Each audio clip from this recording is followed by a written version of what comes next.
Hey everyone, welcome to another episode of The Other Side of Addiction. I'm your host, Al Richards, and we have got a really good friend of mine, and I'm really excited to have a show with her today. I want to let you guys know a little bit about her. She is a certified woman's sober coach. I've never heard of that until I met this beautiful lady. She's advocate for sober awareness. She's also a podcast host and a single mother of two. As the founder of As You Are, a sober woman's coaching company, she has worked with women from all walks of life to free themselves from the alcohol with renewed energy, confidence, and pride using her sustainable Path to Sobriety program. She has been featured in publications such as CBS, NBC, Authority magazine, and I think this is WomELLE and Real Simple. And I hope I said that right because I'm terrible when it comes to words. She also hosts This Is Sober, which I had the honor to be a guest on her show, and I'm very, very grateful for it. She focuses on exploring what life in sobriety is really like. Each week, she dives into topics that impact those who are struggling with unhealthy relationships with alcohol, providing useful tips and strategies to string more days together and eventually overcome the drinking hamster wheel. Without further ado, I would like to introduce you guys to my good friend, Molly Desch. Molly, thank you so much for taking time out of your day to be with us. Hey, thanks. Thanks, Al. So good to be here. My gosh, you do a lot. And I know when I was on your show, you shared a little bit about your journey, but could you just give our audience just a little bit of your background and we'll just kind of take it from there if that's okay? Yeah, of course. So like you mentioned, I'm a single mom of two. I started my drinking journey in high school.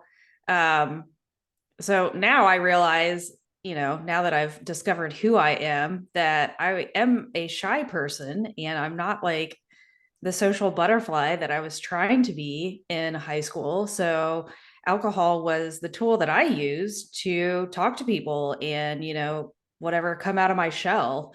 And I just carried that through years and years. I just felt like I wanted to belong. I wanted to fit in, and alcohol really allowed me to do that.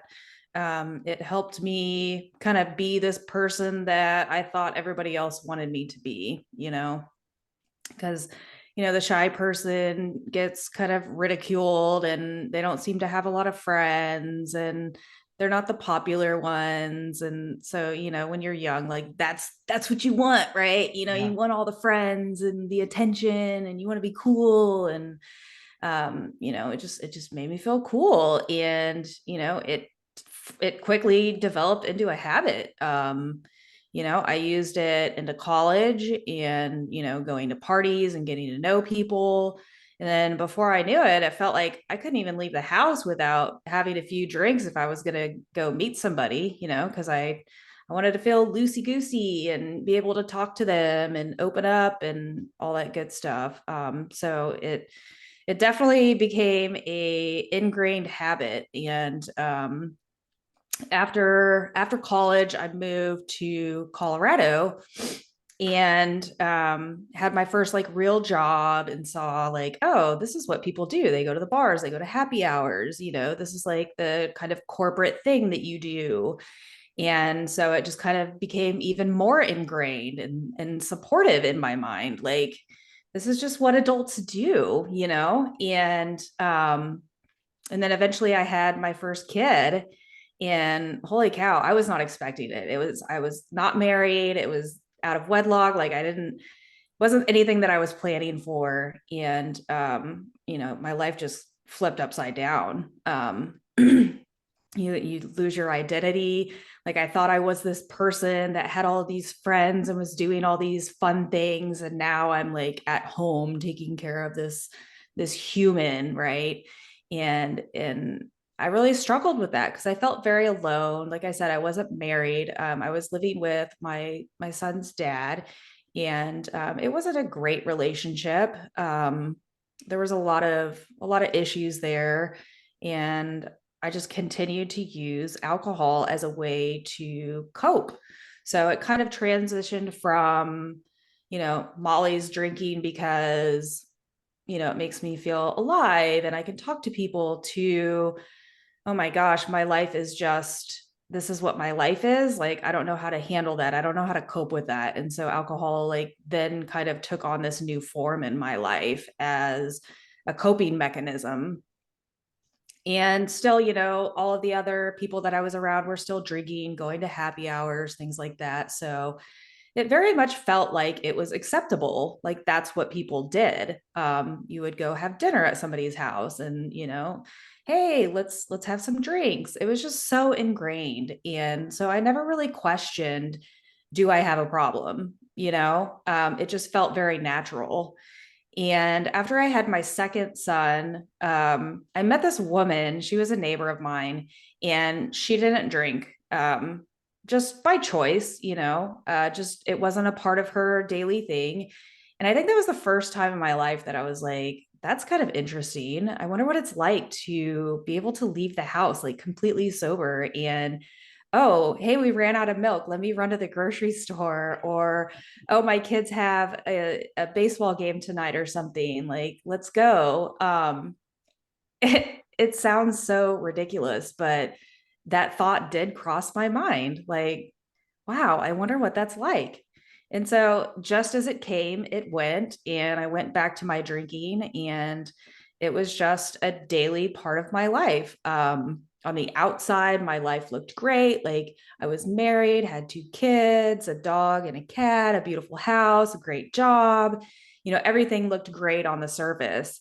But on the inside, I was dying.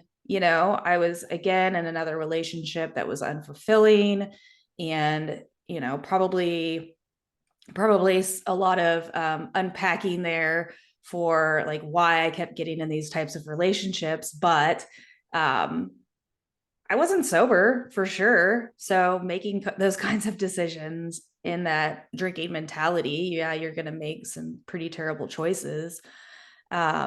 And I just continued on this path, and I didn't really care for my husband. And so it was, as soon as work was over, I'd stop by the liquor store and I would have one or two beers like in the car. You have a roadie and you like drink it on your way home. So you like already don't feel that dread, the dread of going home. And then I would just continue on through the night. And I mean, that went on for, a good portion of a decade after I had my son, my second child. And we got divorced. The divorce was, um, it probably wasn't as bad as some divorces. Like, it was very amicable. We didn't argue, like we didn't have to hire attorneys or anything like that. So I was very grateful for that. That was a lot less stress. But the few months after my divorce, I really went like even, I feel like I got even worse, like if that was even possible. Um, when my kids weren't at home, it was like all hell broke loose. Like, I could do whatever I wanted. I felt like I was in college again. Like, I didn't have like parties at my house or anything, but you're just like spending all hours of the evening out at the bars, Ubering home, and, just not having any recollection of the night before. Um, and so that went on for, 2 or 3 months after my divorce. And it had been probably like a 2 or 3 day bender. Like, I'm talking wake up at like 7 o'clock in the morning, I'm cracking my first beer, drinking all day, take a nap, wake up for my nap, drink some more, and just did that for like 2 or 3 days straight. And on the third day, I was I was at my worst. I didn't feel like I had anything left. I just like, oh my God, I feel terrible. I look terrible. Um, I don't know where my life is going. This is not who I want to be. This is not how I want to live. And I was suicidal. I was very emotional. Took a drive to the country, was, having suicidal thoughts. And my oldest son called me, So I'm sitting here in this car. It's like really hot out, windows down, and my phone starts ringing, and it's my son. Hey, mom, what are you doing? And, he could tell that I had been crying. And so immediately he goes into kind of like this, I got to help mom mode. And he's like, I want you to come home. What are you doing? Mom, I love you. I miss you. I want you to come home. I need you to come home. And it was those words right there. It was like the universe just like struck lightning on my head. And I was just like, oh my God, this is it. This is it. I'm done. I'm not going to do this anymore. I can't do this. My children need me. Like, what am I doing? You know? So I drove home, and on the way home, I called my mom. My mom lives in Arizona, and at this time, I'm in Kansas City. That's where I live now. And I just told her, I was like, I have got a problem. Like, I can't control my drinking. I'm suicidal. I drink all the time. I need help. I don't know what to do. I need you to come be with me. So she came, and she flew out the next day, stayed with me for 3 weeks. Um, well, she didn't fly out right away. There was like a 2-day delay there. And in this 2-day delay, I was like, okay, when my mom gets here, it's over. So I'm going to utilize these next 2 days to get it all out of my system, because that's just what you do when you Yeah. know You still the try to thing. justify it. Yeah, the thing is going to get taken away. And Yeah. you're so terrified of what that's going to be like. Like, I don't know if I can give up this thing. What am I going to do? Do I have to go to rehab? Oh my gosh, I don't know how I'm going to quit. I don't know if I can do it. I just feel so out of control. And she showed up, and it was like, you're going to AA. And she made me. It was like I was, 10 years old again. And my mom's like, go clean your room. And I just like obeyed, and I just listened, and I got in the car, and I went, and I went for 3 or 4 months, and it saved me. It brought me out of this total despair, this drinking lifestyle. It got me sober, and it was the beginning of my journey. It was not the end at all. It was just the beginning. Um, I know a lot of people have some negative things to say about AA. And while I no longer go, because it wasn't really my thing, but it saved me. It really did. And those cold chairs and the tiny little room and the old men telling all their stories, like, it was not fun. It was not something I looked forward to, but I did it every single day for the first like 3 or 4 months. And I mean, I know that's why I was able to quit. You know, it's so crazy how innocent things are when they start out, right? Because you talked about, drinking in high school, right? You just kind of started doing it, and you fell into where you felt like you were being accepted. And I did my first line of cocaine when I was 17 out of high school. I mean, I didn't even start smoking pot till like a couple 2, 3 weeks before we graduated high school. I stayed Yeah. away from all, and we went to parties. I drank. We'd go to kegers and things like that. Alcohol just kind of wasn't a thing for me because I did not like feeling the way that I felt the next day. Yeah. It Yeah.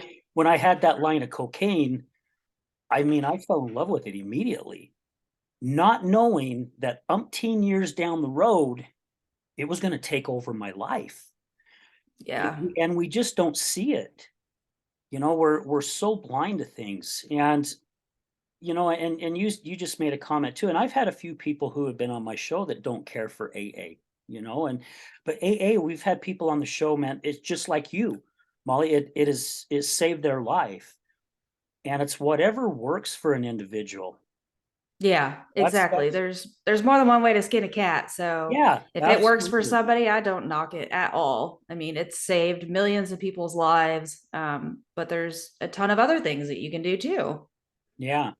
Was for you to drink, was that pretty much, if you go back and look, is that pretty much the only reason why, is just because you were feeling that acceptance because you said that you were fairly shy?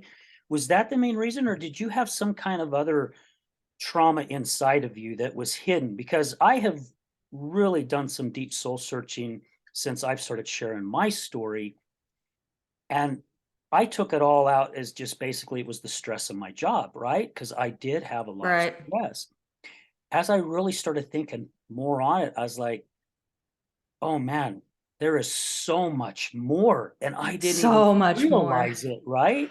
Yeah. Was it the same for you? Oh, absolutely. Absolutely. And you don't start unpacking that until a while into your sobriety, you start hitting these bumps and coming up against like some of these challenges, some of these circumstances that maybe you ran into while you were drinking, but you just drank more to get rid of it, to just forget about it. And so now you're sober, you've got to face this thing head on, and you start remembering things.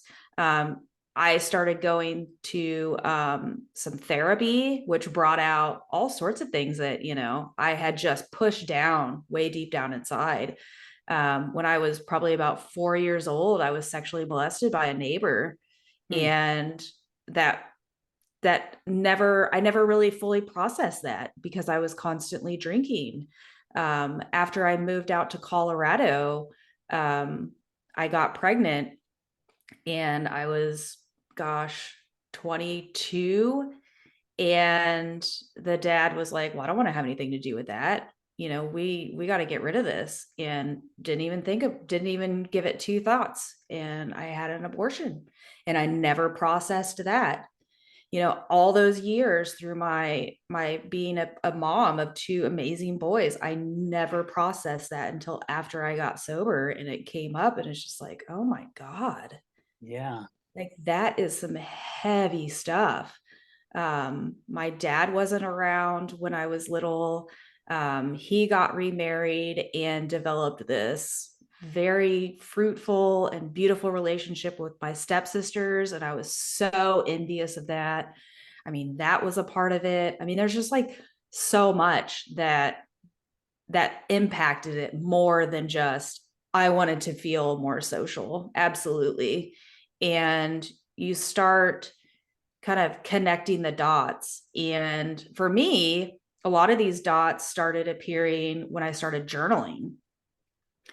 I'm reading some of these self-help books and this Quit Lit, and a lot of them have these really interesting prompts like, hey, think about a time when da da da da da happened. And so I start writing about it, and I'm like, oh my God, that makes so much sense. That's why I do that. That's why I think that way. And because I have this clarity now that I can think about these things and Yeah. actually process them, and then take the appropriate steps to start working through them, because alcohol is not an option anymore. I mean, it's just not for me.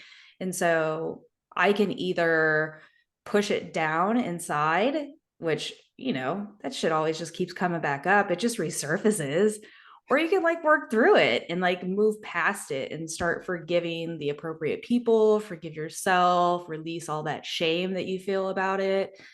I mean, there's so much that is that can cause anybody to become addicted to anything, whether it's work or gambling or food, drugs, alcohol. I mean, if you're not facing these, and by trauma, it doesn't have to be, um, I like to say, pain is pain is pain. Just because I don't think it's painful doesn't mean that you don't feel that pain. Yeah. So your trauma is going to be different than my trauma.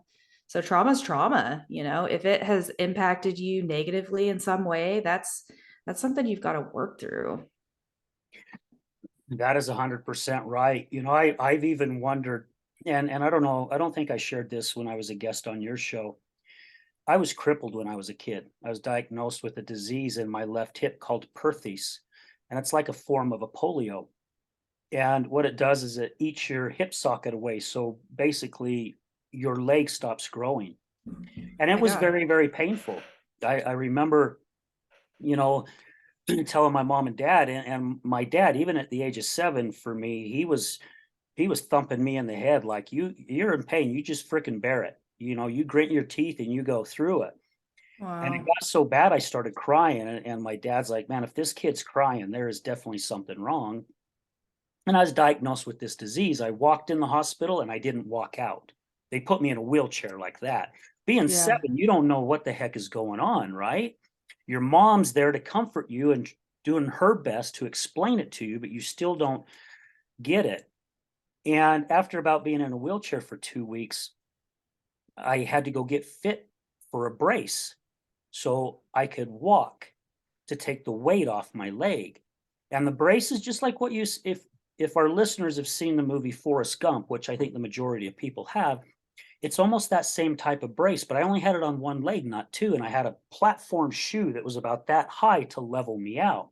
But Oh I yeah. walked with my leg real stiff, right? Because the brace. Yeah. My dad told me once that I used to come home from school just bawling because I was teased all the time. Oh Right? I man. was teased for having this weird contraption on my body. Now, this was back in the 1960s. Now, bullying, I think, has gotten a lot worse compared to what it was back then, but it was still happening. And I've Yeah. even wondered if that was some of the reason too why I Oh was yeah. using cocaine every weekend. I don't know. I haven't been able to quite put my finger on it. However, I don't even remember coming home crying. In all honesty, I don't. I've thought about it and thought about it, and I don't ever remember coming home bawling because I was teased. I knew I was teased, but I don't remember crying. And my subconscious must have buried it so flippin' deep.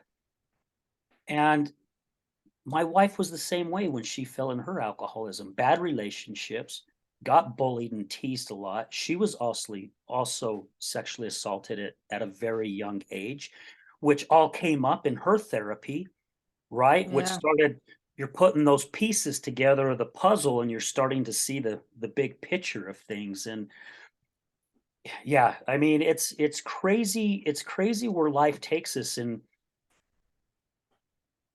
we've got all these feelings that God gave us: anger, sadness, happy, frustration, depression. And for me, my belief is society has not allowed us to show those emotions.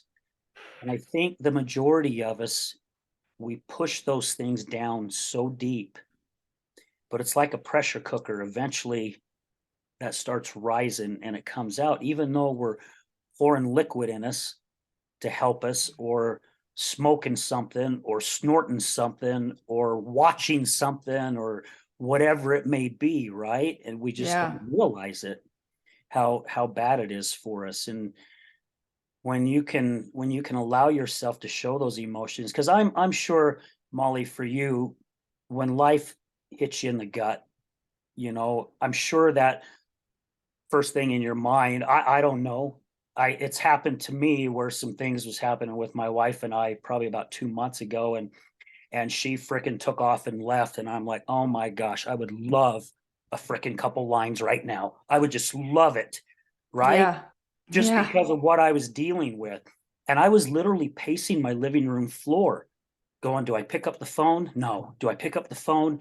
No. And then I went, you know what? I got to get busy. I got to do something. And I just started Yeah. doing something. And before I knew it, it was 11 o'clock at night. And I'm like, oh, well, yeah, it's too late now. Right. But I learned what to do to help deal with the emotions that I was going through at Yeah. that time instead of going to a substance. Yeah.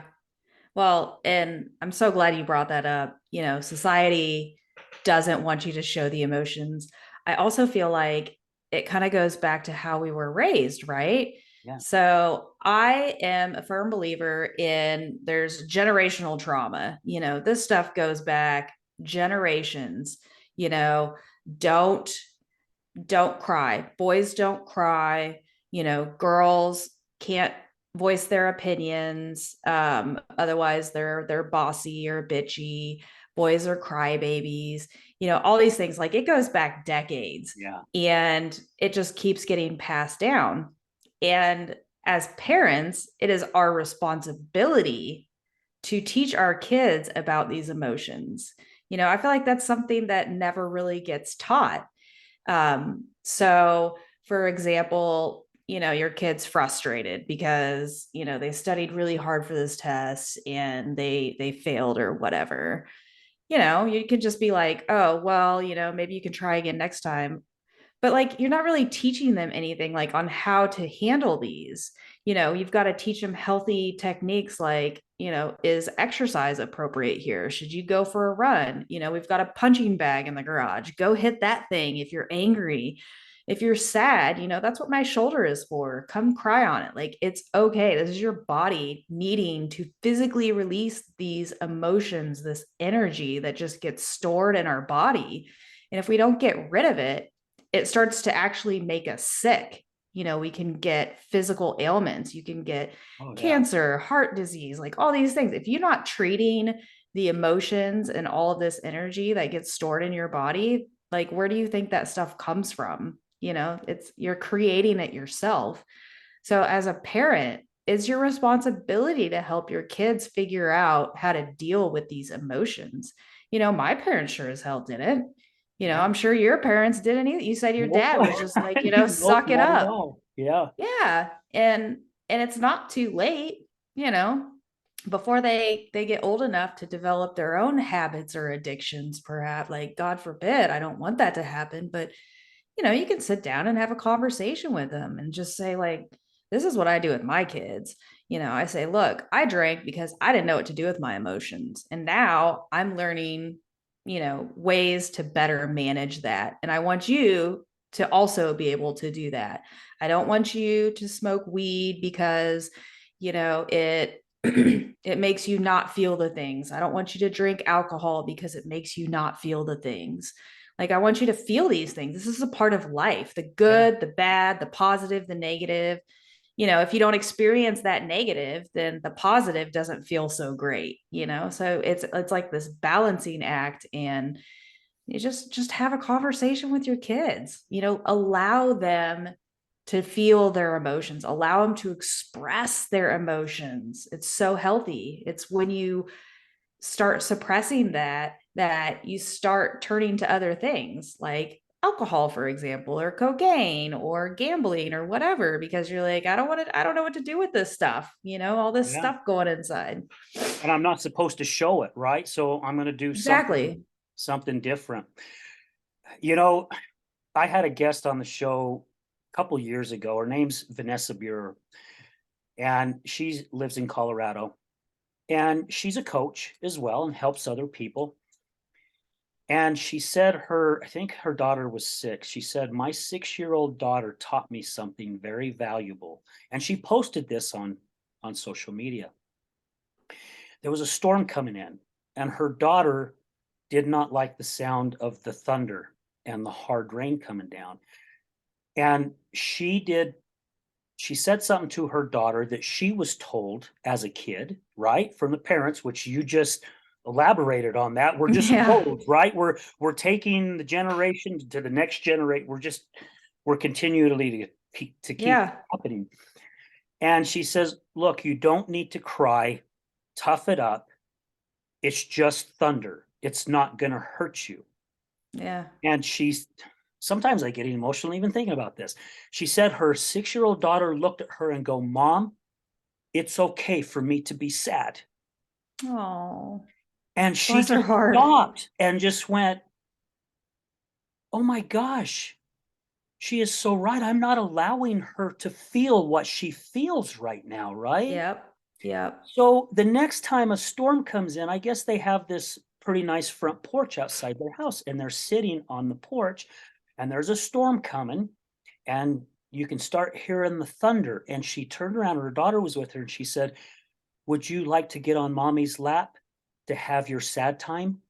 And she says, "Yes." And she allowed her to get on her Oh, lap, and she just comforted her, right? That's yeah. all that little girl was looking for. But that little girl taught her mom something so special. That's And awesome. I thought that was the coolest thing that she shared that on Yeah. social media. And I see my oldest daughter and her husband, who has given us Oh my gosh, 3 beautiful grandkids, 2 granddaughters and a grandson, and last summer, we're at one of my granddaughter's soccer game, and while the game's over and we're walking back to our vehicle, I don't know what triggered our grandson, but he starts throwing a fit. And he's whining, he's crying, and, he's 6 years old, and he's kinda throwing his fit. And instead of my daughter getting upset, which for me, if the tables were turned, I would have done what my dad did to me. "You stop your damn crying, or I'm gonna give you something to cry about. Yeah. Knock it Yep. off," right? Yep. Instead, my daughter looked at him and goes, "Webb, what's wrong?" And he just kept crying. She goes, "I cannot help you until you use your voice." Yep. And I'm just like, I was so impressed going, "Where did my daughter come up with these parenting skills?" I You're like, did "She didn't learn from wrong, me." right? Yeah. But yeah, we have to allow our kids to have their feelings and also teach them not to get stuck there, right? It's okay to feel what you need to feel. Yeah. We just can't stay stuck in that mud because if we stay there too long, it will get stagnant and we Yeah. could go a different direction. Yep. Agree. 100%. That's cool. Good for your daughter. Yeah, right. Yeah, I give her and my son-in-law kudos all the time. I just told my daughter that the other day. I says, I know you don't know it, and I'm just going to tell you because my oldest daughter and I were really close and we're very honest with one another. I'm like, I just tip my hat off to you guys. I've never seen them, either one of them, raise their voice at the kids, even when they're not being so nice, they're being naughty.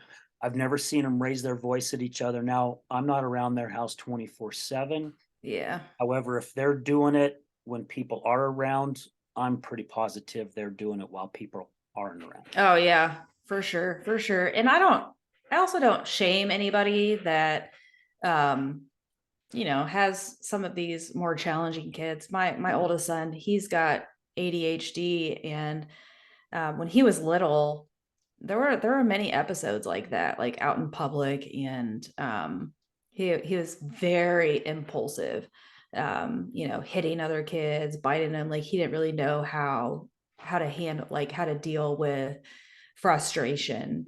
And I remember going into, like, every year, twice a year, parent teacher conferences. I dreaded them because I knew what I was going to hear, like, he's really smart, he could do so well, but, and then they'd start laying into it. I mean, there were parent teacher conferences where I was just bawling because I felt like such a failure. I'm like, I don't know what I'm doing as a mom. Like, I don't know how to help him even more. I mean, today he's absolutely fantastic and has learned all sorts of wonderful coping techniques. But I mean, the struggle's real. There are just Yeah. some kids that are special needs, and I feel for those parents. Like, if you're standing in line at the grocery store and there's that little boy that just won't stop yelling at his mom because he wants that piece of candy, and she flings around and yells at him, like, who knows what she's been through that day, Yeah, right. that could have been like the 100,000th time that day that kid just like drove her nuts, and she is just like flipping her wig. Like, have a little bit more compassion. You never know what somebody else is going through. And a lot of that could be said for, people that have addictions. I was just getting Um, ready to say that. I'm glad you like, brought that up. Yeah. like, how many times were you told, like, why can't you just quit? Like, what's wrong with you? Why can't you just stop? Like, just quit, How many times did you hear that? It's like, that's not the right answer. That's not going to help Or anybody, how many right? times did you say it, right? For me, I said that to my wife Yeah. more times than I can count Yeah. because I didn't know any better. Because I didn't even look at myself as an addict still at that point, right? Because I Yeah. didn't do it every day. It was just 2 days a week. So, Yeah. you know, I kept a job for how long doing it? Right. I ended up losing my job because of it. However, my wife and I didn't argue over it because she didn't know I was doing it. It to me, it didn't change anything, but I go back and I look who I was at that time, and I'm like, I was such a different person. So different compared to who I am now, and Yeah. I my personality was night and day, and it's been the same with hers. So we don't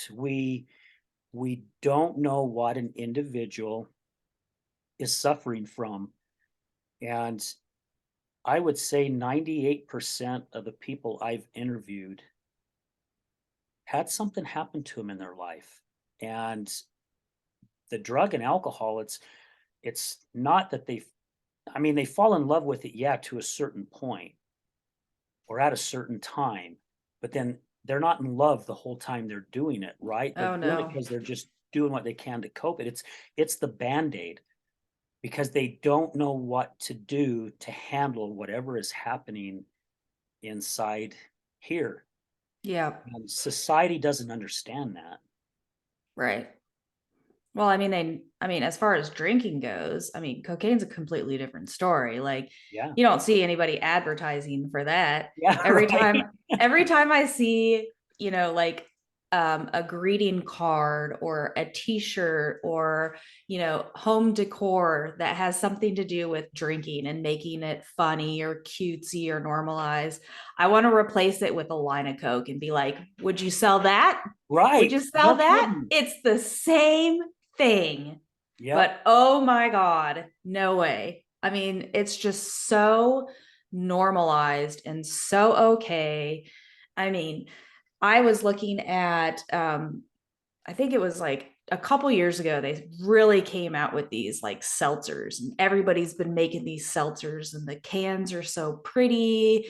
And I'm thinking to myself, well, that's a woman's drink. Like, I wonder who they're marketing that to. And then you see some men drinking it, and you're like, oh, okay, I guess dudes drink that stuff too. But I mean, they know what they're doing. It's Yeah. the most addictive product on the market today, known to man. I mean, it's not your fault that you got addicted to what you got addicted to. And the way that they throw it in your face, I mean, you can't even drive down the street without seeing a billboard or a liquor store or, anything on. It's on TV, it's social media, it's on the radio. I mean, it's literally everywhere. Yeah. They glorify it. That's how I kind of see it. And it's crazy that you brought that up because my wife and I literally probably a couple months ago we were talking about that. Because I remember the only time that you saw commercials on TV for like champagne or wine was right around the holidays. And then you wouldn't see it again until the holidays came back up. It's on 24/7 now. Yeah. You see people at the beach. They're all having a good time, but the only reason why they're having a good time is why is because they have a Right. They got a seltzer beer or or something. a beer in their hand, Yeah. or they're advertising a bourbon and ginger or whatever. Right. We're even saying, hey, mix it with this and have a great time. And you are so right because yeah, it starts out that way, but that monster can grab a hold of you so quick that Yeah. you don't even realize it. I had someone call me about a month and a half ago. Well, not call me. They reached out to me on Messenger and they said, "Hey, Al, I love watching your shows, and you have some really good guests on, and it really got me thinking. I was watching so and so on this show, and she goes, I like to have a glass of wine when I come home from work every day. Am I an alcoholic?" And I thought, "Oh my hell, how do I answer that?" And I thought about it for a bit, and I finally messaged her back, and I said, "You know what, sweetie? That's not for me to determine because Yeah. it's not. Right. I don't know. I've got friends that I mean, they can't even go out to dinner unless that restaurant serves alcohol. Are they an alcoholic? I don't know. Maybe that's the only way they can have a good time. I mean, there was a point for me that there's no way in hell I could go to a concert without having Coke with me, right? Yeah. Because that was my party time. Yeah. Now can I go out and do it today? Yeah, probably I could go out because I didn't do those drugs in high school and I went to a ton of concerts and had a blast. Right. But I wasn't using. Why can't I now? Right? Nothing's changed. So, Yeah, I think that's really interesting because so when people ask you that, I think they're kind of wanting you to say, no, you're not, Yeah. you know? And so there's this woman, Ruby Warrington. She wrote this book called Sober Curious. And throughout the book, she alludes to, you know, so sober curiosity is just, I'm curious what life would be like if I was sober. And they kind of come up with all of these different restrictions on themselves. Like I'll only drink on the weekends, or I don't drink hard liquor. I'll drink water when I first get to the bar or whatever. And they're just kind of exploring what life is like without alcohol while still imbibing, right? And throughout the book, she she kind of alludes to, I've kind of given up drinking, but have I? I don't know. I'm not going to tell you because I don't want you to compare yourself to me, because it's all about you. If you feel like you're questioning your relationship to alcohol, I kind of feel like that's the answer right there. If Mhm. you're, and that's, it's kind of a double-edged sword, because I'll even go back to when my kids were young and I wasn't questioning it, but damn, I definitely had a drinking problem. So I'm not talking about that. I'm talking about the people that are like, do I drink too much? I don't know. Like start discovering that. Think about it. Can you give it up? Can you give it up for a week? Can you give it up for a month? Just play around with it and get curious and start, getting some of those benefits of being sober. Like it feels great to get up in the morning, even if you had like a really rotten night and you didn't sleep very well. Like it still feels great to just be alive and be awake, and that you're going to be productive at work. You're not going to be like, oh, I forgot about that presentation, or oh man, I've got a meeting right when it's like nap time and I just feel like so crappy right now. Like I just want to like lay down.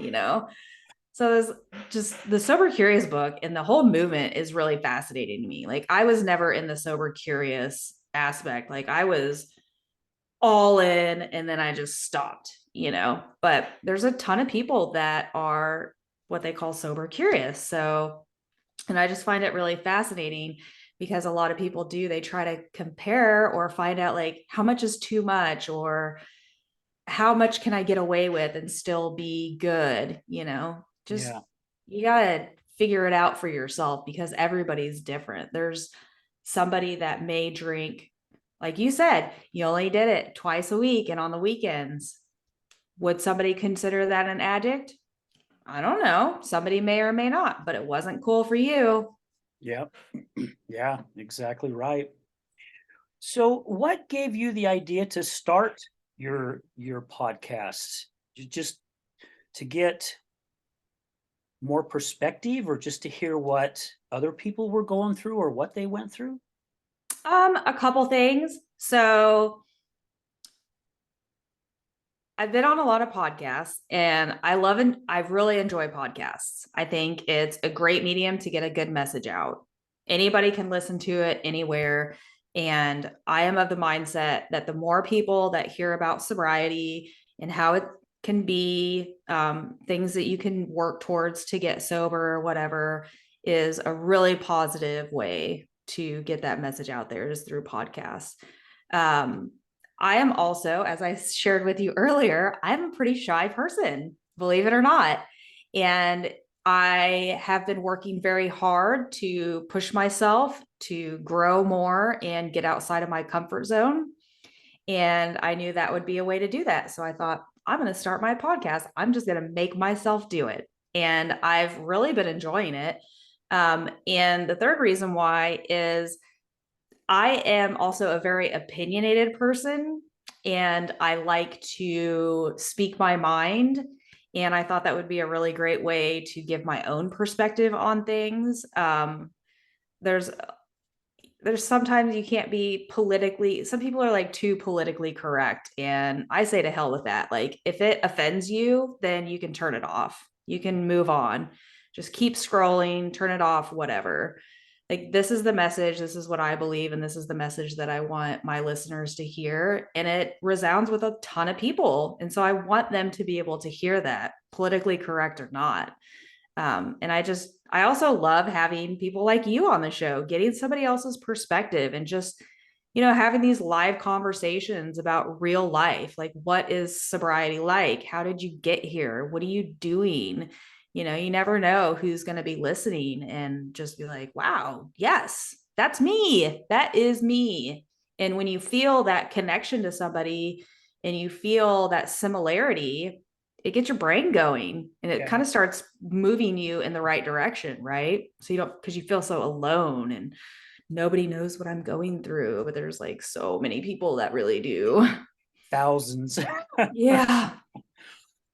I don't know for you, Molly, and I don't like to assume, but I am assuming on this one.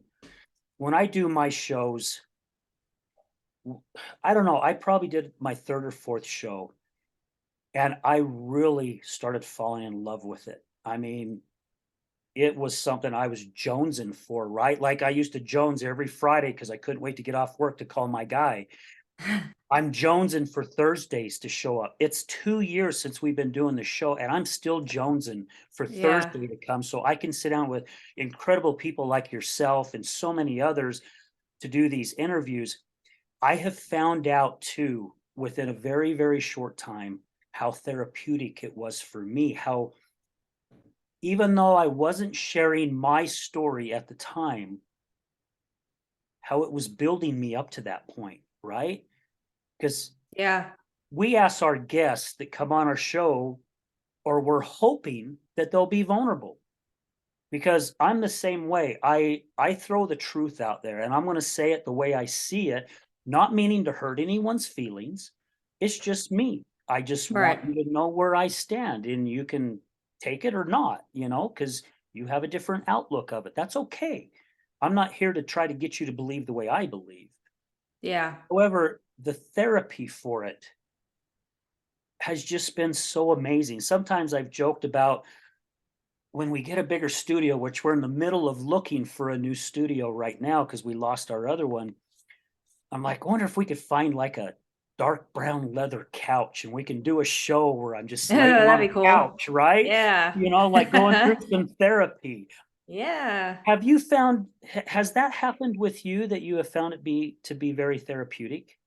Oh, yeah. I love it. I mean, getting to hear, like you said, being vulnerable and allowing somebody else to be vulnerable. I feel honored when people come on my podcast and they can share some of these secrets, these dark places inside themselves that they don't really share with anybody. And for them to be able to do it and have, thousands of people listening in, I feel like that's really incredible. And it creates a very inspirational energy, like, wow, just look what they went through. And you feel more connected to these people. Like, I feel like I'm building this sobriety community, like I met you. Like, this is so Yeah. great. I was so excited to get on your show today. And I'm excited to have you here today, really. And I was excited to even be on yours. I didn't really know what to expect, and I don't think you did either, because right, you did some research and couldn't really find anywhere that I was telling my story, and then I come I on the show, and know. guess what I do? I share my story, right? I know. I was telling my boyfriend, I was like, I don't even know this guy's story. Like, he doesn't talk about it anywhere. I'm gonna get him to Yeah. spill the beans. Yep, yep. And you were so right about the guests that come on the show. We just recently did one with a mom and a daughter, and Oh, cool. and it was just right before we ended up having to find a new studio, and to see to hear their story was just so amazing. I mean, can you imagine having a parent, and you as the daughter, and your parent is struggling with addiction and you fall into addiction yourself, and your mom would call you to come over to help shoot you up Oh my because God. you were so messed up you couldn't do it yourself, right? this mom and daughter lived on the streets together. And it's crazy because during the show, they talked about they couldn't stand each other really. Yeah, they were at each other's throat all the time, but yet also they had this love for one another because they watched each other's back, especially the daughter. She was always watching out for her mom's back, right? Yeah. Because she had lived on the streets before her mom did. So she kinda knew the ropes, and now all of a sudden here's her mom on the streets. So see a mom and a daughter living on the streets and you hear what they went through. Um, Ravina, who was the daughter, this boyfriend she was dating at the time, when she was asleep, he shot her up with heroin. Oh my When she was God. asleep, because she really didn't want anything to do with it, and he just, Oh "Well, I'll my just wait till God. she's asleep," and of course, once she got that first taste, off she went, right? So you hear these stories, and it just really frustrates me, and I'm just gonna say it ticks me off too of how I used to look at it, because I was that percent of society that would go downtown and go, "Get your act together. Yeah. You don't need, come on, do something with yourself," not knowing their story. And Right. now that I'm hearing these stories, man, has it opened my eyes in so many ways. Yeah. Crazy. Yeah. Wow. That is crazy. Yeah, it's you want to interview a mom and a daughter, let me know and I'll hook you up with Michelle and Ravina because I tell you what, their story, we went through a lot of tissues on that I on that bet. show. I bet.